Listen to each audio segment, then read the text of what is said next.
ఆర్మూర్ పట్టణంలోని చేపూర్లో గల క్షత్రియ స్కూల్లో విద్యార్థులకు స్వీయ క్రమశిక్షణ మరియు స్వీయ రక్షణ శిక్షణ తరగతులను ఎంతో ఘనంగా నిర్వహించారు. ఈ కార్యక్రమాన్ని క్షత్రియ విద్యా సంస్థల అధిపతి అల్జాపూర్ శ్రీనివాస్ జ్యోతి ప్రజ్వలన గావించి ప్రారంభించారు. ముఖ్య అతిథిగా Miss Queen of the World India runner of Tirunagari Nishitha హాజరయ్యారు. ఈ సందర్భంగా చైర్మన్ మాట్లాడుతూ చదువుతో పాటు సంస్కారాన్ని అందించాలనే ఏకైక లక్ష్యంతో తమ విద్యా సంస్థను ప్రారంభించామని అన్నారు. ప్రతి వ్యక్తి దేశం గురించి ఆలోచించే విధంగా తయారు చేసి సమాజంలోకి పంపుతున్నామని తెలిపారు. చదువుతో పాటు పరిపూర్ణ వ్యక్తిత్వాన్ని కలిగి ఉండే విధంగా విద్యార్థులను తీర్చిదిద్దుతామని తెలియజేశారు.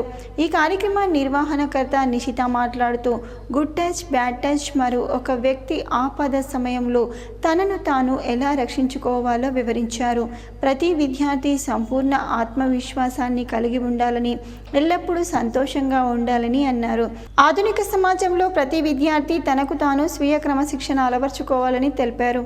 ఈ కార్యక్రమంలో కోశాధికారి Aljapur Gangadhar, director Aljapur Parikshit, school principal Lakshmi Narasimhaswamy, teachers colony school principal Navitha తదితరులు పాల్గొన్నారు.